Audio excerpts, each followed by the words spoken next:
இந்த மனித இனம் ஒரு விஷயத்த மறந்துகிட்டே இருக்குங்க. அது என்ன தெரியுங்களா? பேசுறது. என்னடா குழப்பம் நினைக்கிறீங்க? நீங்க பேசுற நபர்கள்லாம் யாரா இருக்காங்கன்னு கொஞ்சம் பாருங்க. உங்க நண்பர்களா இருப்பாங்க, நீங்க வேலை செய்யற இடத்துல, இல்ல உங்க ரிலேட்டிவ், இந்த மாதிரி ஆட்களா தான் இருப்பாங்க.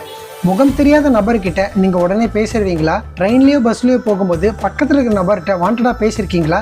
நம்மளை சின்ன வயசுல இருந்து வளர்க்கும் போதே தெரியாத நபர்கிட்ட பேசாதனே சொல்லி வளர்த்துட்டாங்க. முகம் தெரியாத ஒரு நபர்கிட்ட ஏன் நம்மளால சகஜமா பேச முடியல? எது நம்மளை தடுக்குதுன்னு என்னைக்கா யோசிச்சிருக்கீங்களா? அப்படி பேசுறதால என்னடா நடக்கும் நீங்க யோசிச்சீங்கன்னா சின்ன விஷயம் தாங்க.